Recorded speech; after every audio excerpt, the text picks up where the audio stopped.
Hola a todos, bienvenidos a esta sesión de Art in English. Espero todos se encuentren súper bien.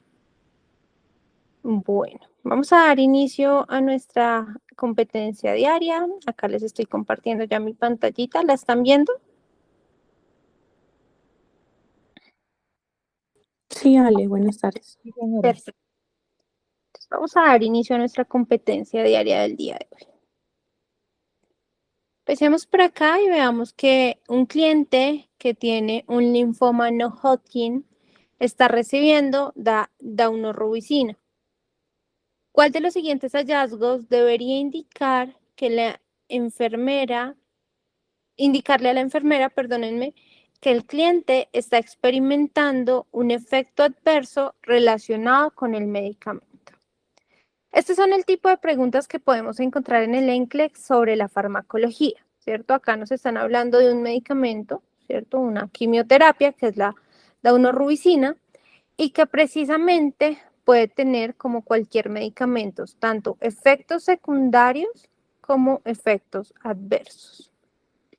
Y esto es en lo que se centra principalmente el NCLEX en la farmacología, en entrar a determinar, ¿cierto?, dentro de esos efectos secundarios y efectos adversos, qué tengo que cuidarle al paciente con este medicamento.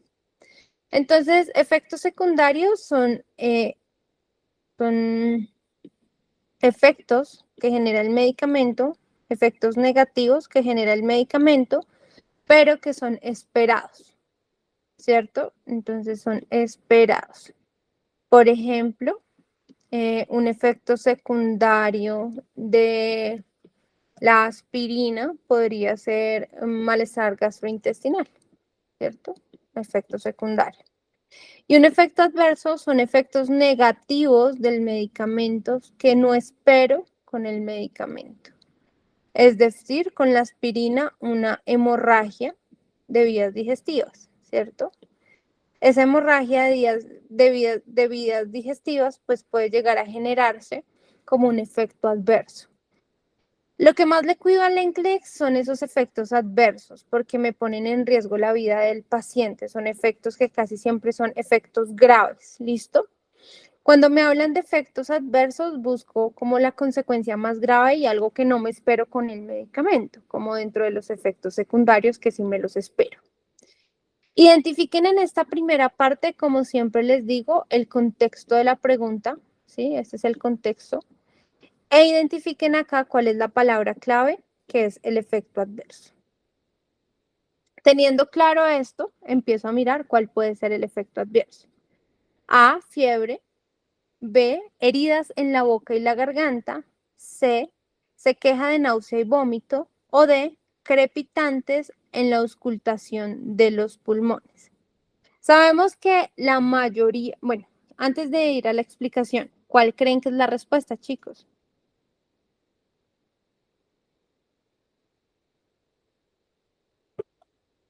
¿Cuál creen que es la respuesta?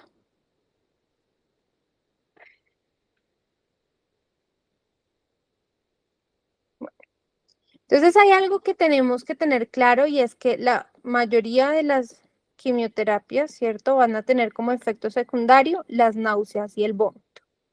O sea que es un efecto secundario, ¿cierto? Esto es un efecto secundario. También las heridas en la boca y la garganta son un efecto secundario de la quimioterapia que se da porque ataca esas células buenas, ¿cierto? Lo mismo que la caída del pelo. Y la fiebre también es un efecto secundario de la quimioterapia. Entonces, si se dan cuenta, si yo ya sé cuáles son esos efectos generales secundarios de la quimioterapia, que son fiebre, dolor y heridas en la boquita, en las mucosas, vómitos, náuseas, caída del cabello, pérdida de peso, ya sé que esto lo espero con la quimio. Lo que no espero y que me compromete la vida del paciente son estos crepitantes. ¿Por qué? Porque resulta y pasa que la daunorubicina es un medicamento que genera cardiotoxicidad. Y como resultado de la cardiotoxicidad genera algo que se llama la falla cardíaca, ¿cierto? Hay diferentes tipos, o diferentes no, hay dos tipos de falla cardíaca, falla derecha o falla izquierda. Sé que la falla derecha me genera todos los síntomas. La falla derecha me genera todos los síntomas sistémicos. Y que la falla izquierda me genera todos los síntomas respiratorios. Uno de los síntomas que está teniendo aquí el paciente es respiratorio. Estaríamos hablando de una falla izquierda, que son los crepitantes, ¿cierto? Los crepitantes me quiere decir que hay como líquido en los pulmones, ¿cierto? Que el paciente no está pudiendo eliminar. ¿Todo por qué? Porque está haciendo una falla cardíaca izquierda. ¿Por qué? Por una cardiotoxicidad. ¿Claro esto, chicos, o alguna pregunta? Claro, Ale. Perfecto. Vamos con la siguiente. La enfermera está instruyendo a la madre de un niño de 1 año con estrabismo. Contexto. Contexto, y ya sé que es una pregunta de educación porque está instruyendo, ¿cierto? ¿Cuál afirmación por la madre indica que necesita futura educación? ¿Cierto? Entonces, palabra clave, educación. Futura educación, ¿qué quiere decir? Que busque una respuesta negativa, que hay algo que está diciendo mal la mamá, que yo tengo que ir a reeducar porque está explicándolo mal, ¿cierto? Estrabismo sabemos que es que la desviación de uno de los ojos, ¿cierto? Hay diferentes tipos de desviación, puede ser lateral y se da por la debilidad de los músculos, alteración en los músculos oculares. Ahora me dice que necesita futura educación. Ok, mi hijo tiene los ojos, como tiene el cruce de los ojos, porque hay un desbalance o un imbalance en los músculos. B, yo voy a colocar un parche en el ojo bueno para que ayude a fortalecer el ojo débil.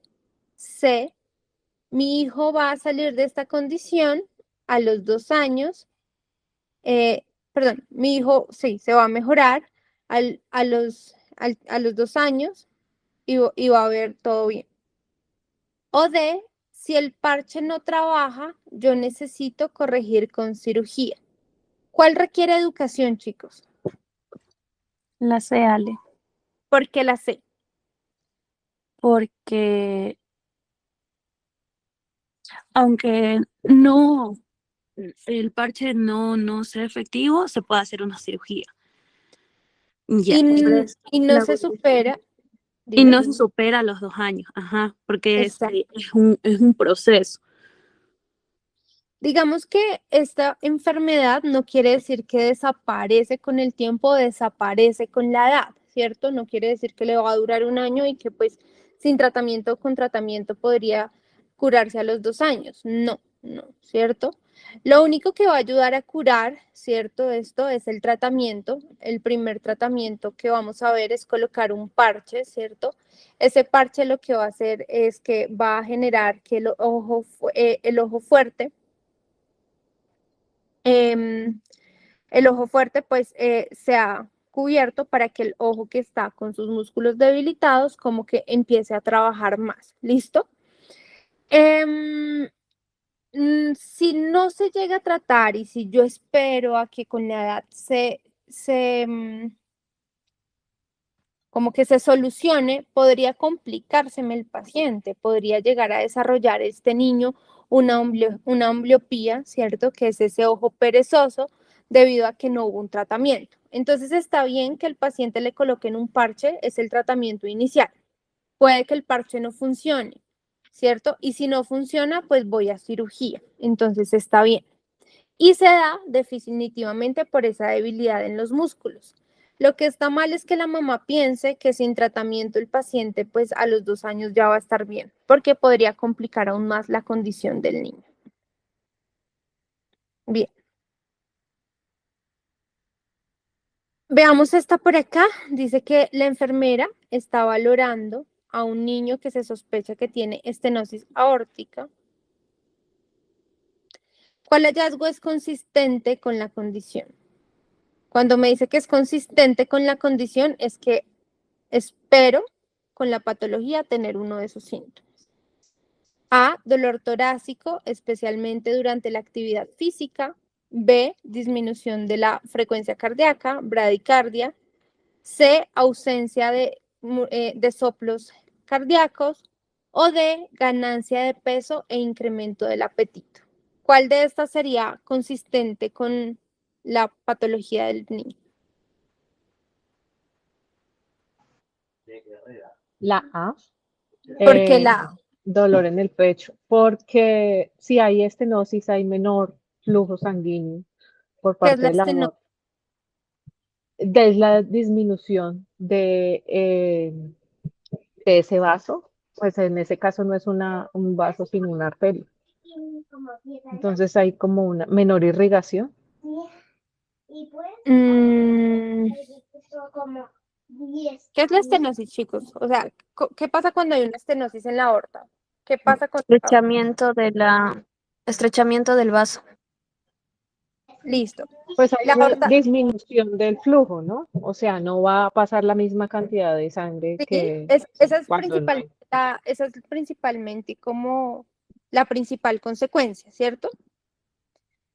Pero cuando hablamos de estenosis de la aorta no hablamos en sí del vaso, sino de la válvula. ¿Qué pasa con esa válvula cuando se estenosa? Tiene una menor capacidad De eyección. de, de, vol- de volumen para, o sea, que no sale lo suficiente eh, sangre Listo. hacia, Porque está más, entonces tenemos aquí el corazón, ¿cierto? Sabemos que tiene 4 cámaras y que de la cuarta cámara sale la arteria aorta, ¿cierto? Del ventrículo izquierdo. Y que acá hay una válvula, que hay una válvula y que esa válvula lo que hace es abrirse y cerrarse, ¿cierto? Para el paso de sangre. Cuando yo tengo una estenosis aórtica, lo que genera principalmente es que esa válvula está mucho más estrecha y rígida. Es decir, que no pasa toda la sangre, sino que la mayoría de la sangre se va quedando acá, se va devolviendo, ¿cierto? ¿Por qué? Porque está estenosada. Al no tener esto, pues no estoy enviando sangre oxigenada que sale de acá del ventrículo izquierdo hacia el cuerpo, ¿cierto? Sangre oxigenada sistémica. Por lo tanto,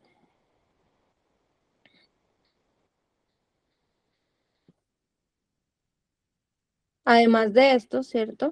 Esto me irriga arterias coronarias. Al tener una disminución de la irrigación, ¿cierto? Y al generarme una disminución en cuanto a la oxigenación o la perfusión de esas arterias coronarias, pues lo que va a generar es que cuando haya actividad, cuando haya consumo de oxígeno, el cuerpo va a necesitar más, ¿cierto? Y lo que va a generar es como un tipo isquemia que va a generar un dolor, ¿cierto? Ese dolor torácico especialmente durante la actividad física, se da. ¿Por qué? Porque hay disminución de la oxigenación, porque no está pasando suficiente sangre, porque no está generando esa irrigación a las coronarias. Y como no hay irrigación de las coronarias, pues duele porque no hay oxigenación. ¿Listo? No se disminuye la frecuencia cardíaca, no es un efecto principalmente cuando hay una estenosis aórtica, de hecho, pues no afecta en sí la conducción eléctrica.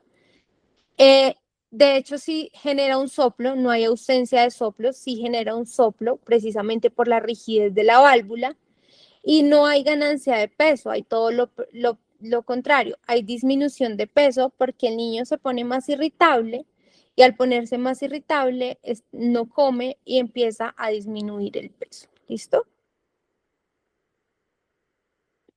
Bien. La enfermera está proveyendo instrucciones para transportar, sí, la enfermera está proveyendo instrucciones para transportar a alguien o mover un cliente con precauciones de gotas a radiología. Contexto, ¿cierto? Va a transportar en una camilla a un paciente que tiene un aislamiento por gotas. ¿Qué instrucción es la más crítica para prevenir la propagación de la infección? A. Haga que el cliente use una mascarilla. Haga que el cliente use guantes.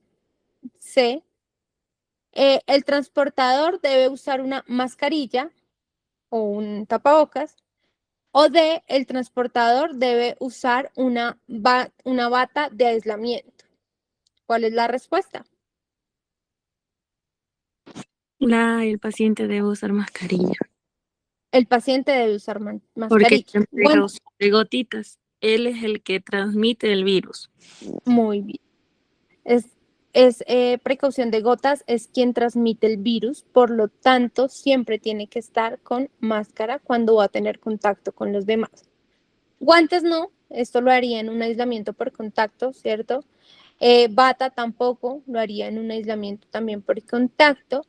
Y el transportador cuando usa máscara tampoco es necesario porque no es, o bueno, pues sí sería una buena precaución. Sin embargo, lo que dice la regla, la norma es que el paciente que va a ser transportado tiene que usar mascarilla porque es quien transmite la infección. Bien. O la enfermedad. Alejandra, una pregunta respecto a aerosoles. En ese caso, el transportador, la persona que transporta al paciente, ¿sí debería de usar mascarilla? N95. Ah, ok. Gracias. Listo. Un cuidador está siendo educado acerca de tratar la pediculosis capitis, que es la pediculosis capitis, los piojos. ¿Cuál afirmación indica que necesita futura educación? ¿Sí? Entonces tenemos un niñito con piojos, ese es mi contexto, y futura educación es que la mamá está haciendo algo o el papá está haciendo algo malo para el niño y que yo necesito corregir para que esté bien. Yo necesito tratar a mi niño con un pediculicida ahora y repetirlo de 7 a 10 días. Yo necesito lavar la ropa y la ropa de cama con agua caliente y secarlo con calor en la parte, como calor muy alto. Yo necesito enfocarme en buscar liendras y los huevos en la parte del cuello y detrás de las orejas. Y yo debo cubrir el cuero cabelludo de mi hijo con vaselina en la noche para sofocar los piojos. ¿Cuál de estos está bien? Las Sería liendras. la que está mal, ¿no? Ajá. O la ¿Cuál? D. La D. No es ¿Por qué está necesario mal? usar vaselina. Pues el cuero cabelludo es parte de la piel y no debería de ocluirse para ese tratamiento, además de que no tiene ningún sentido para eliminar las liendres. Hay diferentes tipos de tratamientos, ¿cierto? Que son como de venta libre o también que son tratamientos como que un poco salvajes que podríamos encontrar en el que les colocan veneno a los niños en su cabeza, ¿cierto? En el que les colocan leche, en el que les colocan diferente tipo de elementos en su cabeza o químicos en su cabeza que no están aprobados por la FDA. El único que está aprobado por la FDA para los piojos, pues van a ser los pediculicidas, ¿sí? Quizás la vaselina no va a generar tantos efectos secundarios como cuando le ponen un químico para matar insectos. Sin embargo, tampoco está aprobado y sí, no va a generar la muerte, no va a sofocarlos y no tiene sentido. Definitivamente sí se le debe colocar un pediculicida en el momento y repetirlo a los 10 días porque pueden quedar liendras y es necesario volverlo a hacer para matar los huevitos. ¿Listo? La ropa se debe lavar después del pediculicida, ¿cierto? Porque quedan en la ropa del niño y también en los tendidos. Se debe lavar con agua caliente para ahogarlos. De igual manera, los peluches se deben también lavar. Aquellos que no se pueden lavar porque tienen motor y demás se deben colocar en una bolsa Ziploc y dejarlos sellados para que no, pues también para que se ahoguen. Y también sabemos que la parte en las que más se alojan estos piojos son detrás de las orejas y en el cuello. Entonces es donde se debe enfocar más en coger pues, y limpiar esta área del cabello del paciente.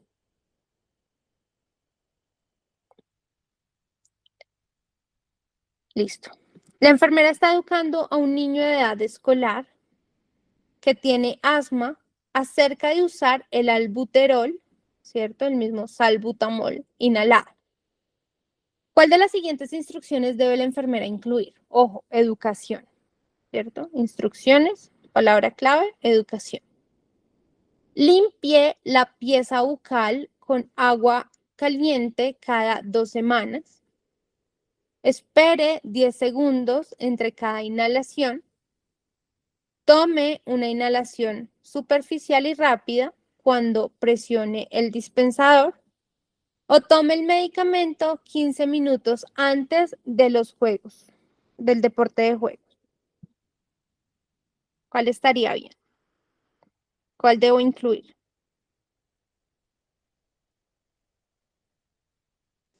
¿Tiene asma? La D, La D. ¿Por qué la D? porque es un inhalador de dosis media. Se utiliza Ujú. antes de hacer una actividad física, en este caso, ¿Para prevenir qué? para Con el niño. los, esa falta de aire, o sea, para prevenir un ataque de asma. Recordemos que con la actividad física, las personas que tienen asma tienen mucho riesgo de generar un broncoespasmo inducido por actividad física. Entonces, siempre las personas que tienen asma se le indica en la administración del salbutamol antes, ¿cierto? Para que precisamente evite ese broncoespasmo. ¿Listo? Porque la primera estaría mal, porque la pieza bucal se debe limpiar cada semana. ¿Listo? Se debe limpiar cada semana porque hay mucho riesgo de generar cándida precisamente si no se lava. También asegurarse que después de colocarse pues la dosis, el paciente también se haga como un enjuague de la boca. ¿Listo? 10 segundos entre cada inhalación, no. Al menos deberíamos esperar 1 minuto. ¿Para qué? Para que el medicamento sea totalmente absorbido. Si hago los puffs seguidos, no se va a absorber el medicamento. Y la inhalación, cuando inhalo, el paciente debe tomar una respiración profunda. ¿Listo? Bien. Una enfermera está evaluando el nivel de desarrollo de un niño de 2 años. ¿Cuál de las siguientes esperaría la enfermera observar en el niño? A, que use un tenedor para comer. C, que use una copa para beber o un vaso para beber. C, que use un cuchillo para cortar la comida. O D, esta palabra purse, no sé qué es, creo que es servir, pero voy Que a buscar. vierta, sí, que vierta, ¿Servir? que ponga en el recipiente. Ok, que vierta su propia leche en un vaso. ¿Qué debería hacer un niño de 2 años dentro? Veamos que en las etapas del desarrollo tenemos que aprender. El desarrollo motor grueso, el desarrollo motor fino. ¿Listo?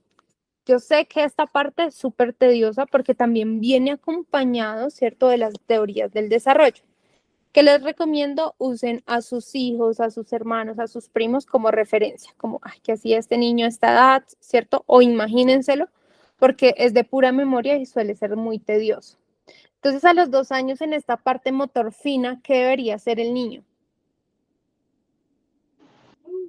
La B, usar un vaso para beber.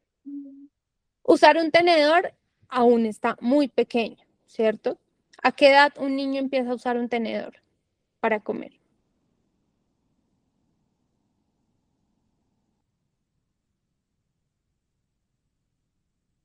¿A qué edad con sus hijos? A los 3, entre 3 y 4 años. 4 o 5 años. Un cuchillo para cortar la comida. No, Así a mismo, los 6, 5. 5, 6, Entre los 7 y los 8 años. Vertir su propia leche, servirla.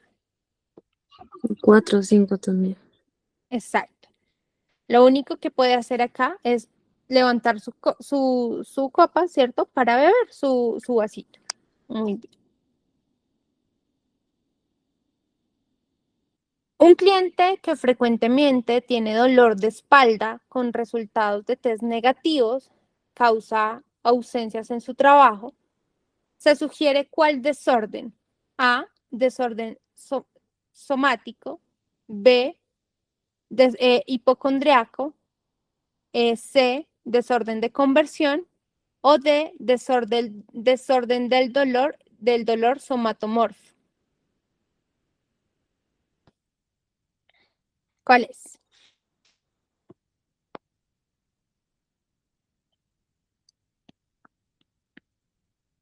Descarten dos. ¿Cuáles descartan? La hipocondríaca. El hipocondriaco, porque el hipocondriaco es ese miedo a la enfermedad, ¿cierto? Ujú. Tengo cáncer, listo. ¿Y cuál otro descartan? El de conversión, porque El conversivo. ujú, Porque con el conversivo siempre son síntomas neurológicos. ¿Listo? Listo. Ahora me queda el somatomorfo del dolor o el somático.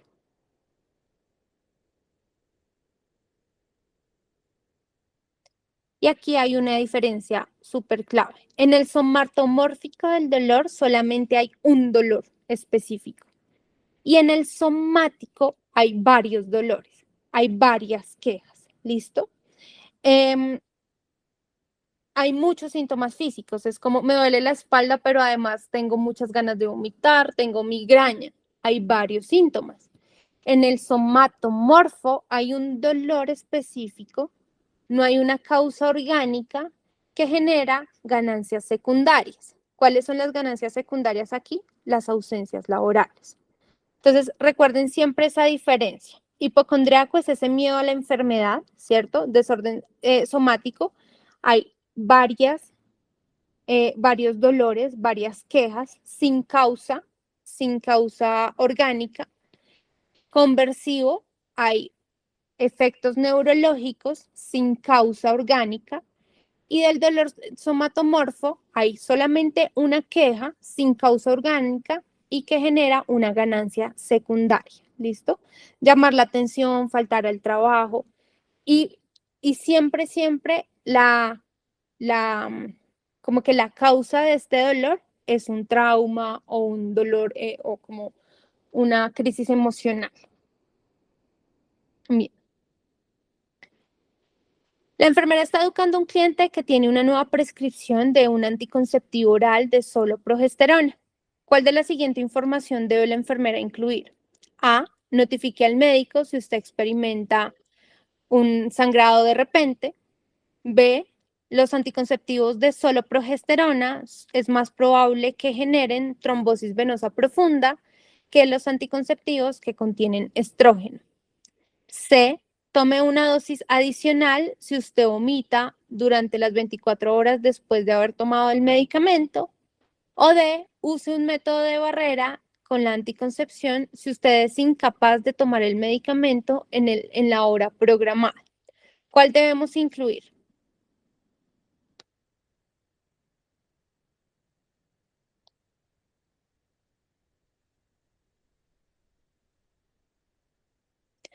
Entonces, en esta empecemos a buscar cositas que espero y no espero. Espero con los anticonceptivos orales que haya un sangrado de repente o no lo espero. sí, hay sangrados ¿Sí? intermenstruales. Ujú. Exacto, intermenstruales puede pasar, ¿cierto? Es un efecto secundario que se da. Bien. Ujú. Los anticonceptivos de solo progesterona generan más riesgos de trombosis venosa profunda o los que contienen o los combinados con estrógeno. Los combinados con Combinados con estrógeno. estrógeno. Los combinados con estrógeno, de hecho, los de Ujú. solos generan mucho menos riesgo de trombosis venosa profunda. Entonces, esta está mal. Bien. Si vomita, debe tomar una dosis si han pasado 24 horas, No, si han pasado 3 horas. ¿Listo? Y el paciente vomita, debe tomar una dosis adicional. Si han pasado 24 horas, no, ya el medicamento se absorbió. ¿Listo? Método de barrera. Ay, qué pena, Alejandra. Te quería preguntar una cosa. O sea, respecto a estas preguntas, no sé por qué siempre yo me confundo cuando dice, ¿cómo es que dice? Ah, la enfermera debería incluir. O sea, siempre tenemos que buscar, siempre tenemos que descartar las opciones que no corresponden a la verdad, ¿cierto? Exactamente. Estas son opciones negativas. No son verdad.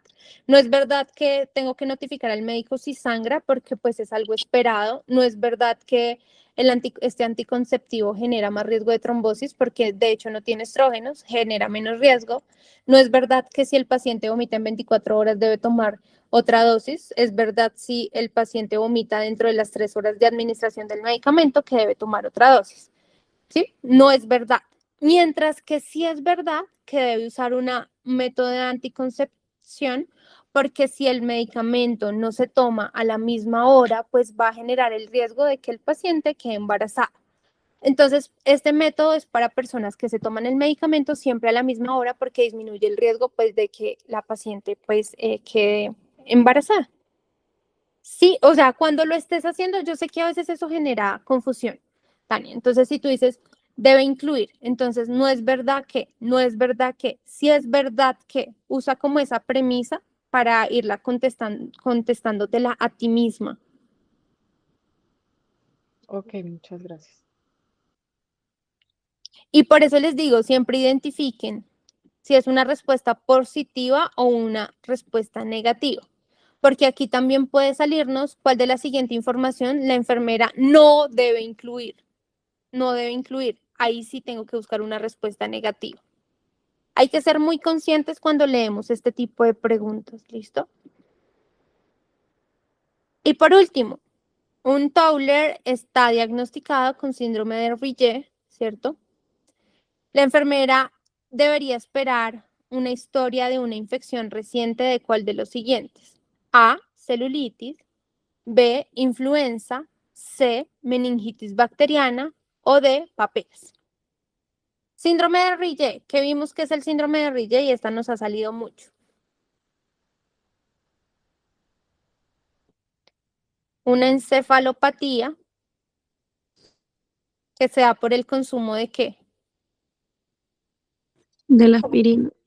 De la aspirina. Y les he dicho, solamente hay una patología en el niño que me permite consumir aspirina. ¿Cuál es?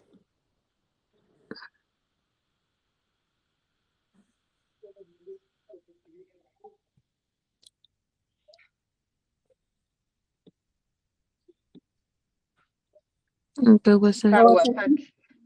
No se les puede olvidar. Kawasaki. Kawasaki es una vasculitis, ¿listo? Que genera un riesgo importante que son aneurismas en las coronarias. Entonces, ahí supera el riesgo-beneficio y para evitar esas aneurismas en las coronarias, el paciente es la única patología en el niño que yo puedo administrar aspirina. De resto, no. ¿Por qué? Porque la aspirina me genera el síndrome de Reye, que es una encefalopatía. ¿Listo? Ujú. ¿Cuál de estas patologías estarían como que yo esperaría que el paciente consuma aspirina? ¿La celulitis, la influenza, la meningitis bacteriana o las paperas? La influenza. La influenza. Así es. Entonces, no se les olvide esta patología, este síndrome Reye y esta enfermedad de Kawasaki porque lo preguntan muchísimo. Bueno, Ujú. vamos a revisar nuestros resultados. ¿Listo? Entonces, en cuanto al linfoma de no-Hodgkin, dice que la daunorubicina, ¿cierto? Es conocida como porque genera cardiotoxicidad. Esto se manifiesta como falla cardíaca. Los crepitantes en los pulmones es un signo clásico de la falla cardíaca izquierda.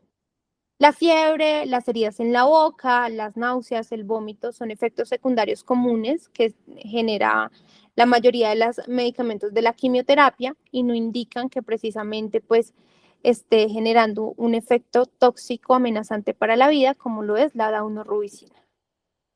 Estrabismo, entonces, este indica un malentendido. El estrabismo requiere intervención como un parche o cirugía para prevenir la ambliopía, que es esa pérdida de la visión permanente por el ojo perezoso o el ojo débil, y no simplemente va a curarse cuando crezca.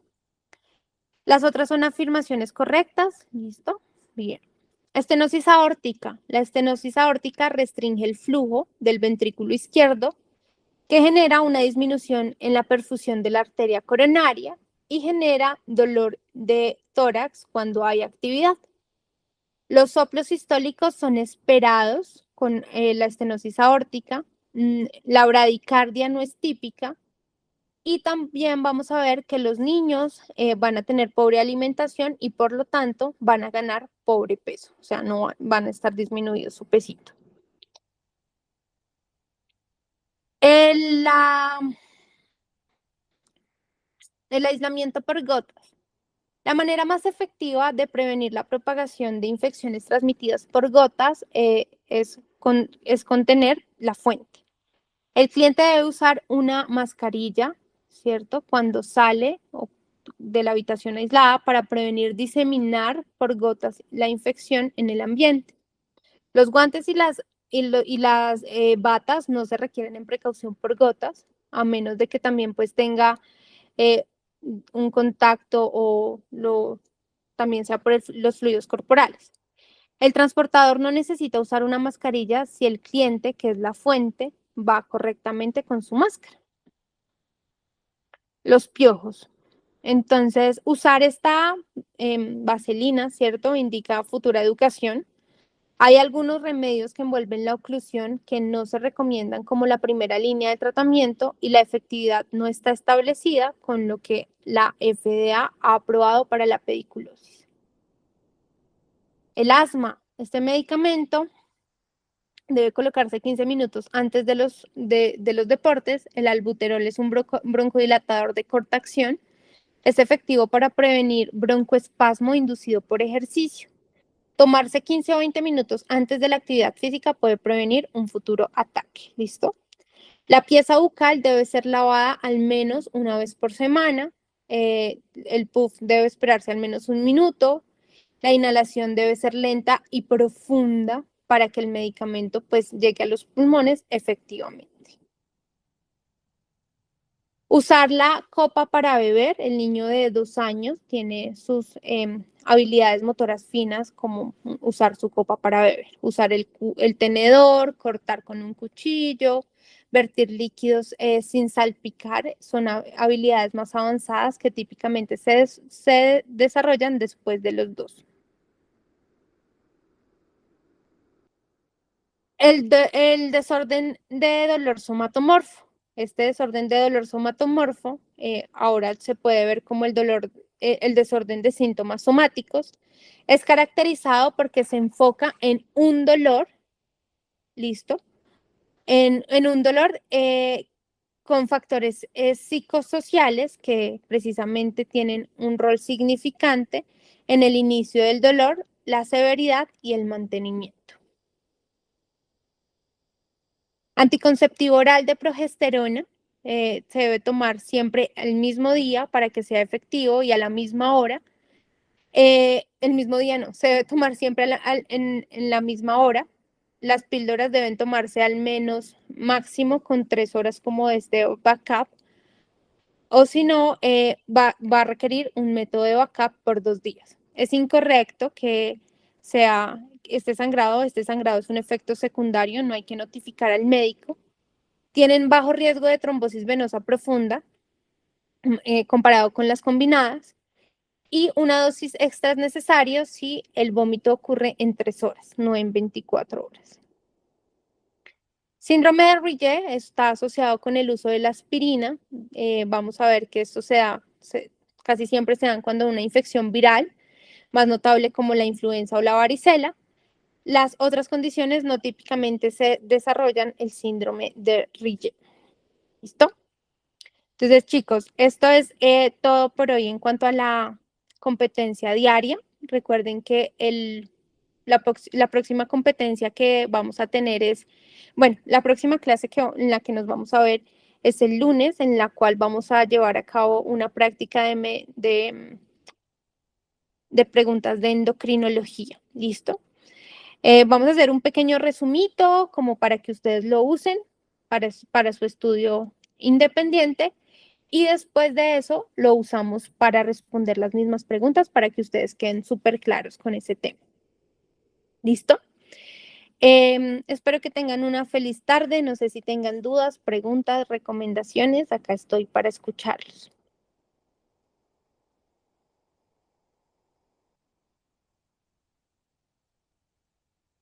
Listo. Todo Si muy no, bien, Ale, gracias. dime. No, Ah, digo, todo perfecto. muy bien. Muchas gracias. Listo. No, con mucho gusto. Nos vemos la próxima clase, chicos. Que estén muy bien y que tengan una feliz noche.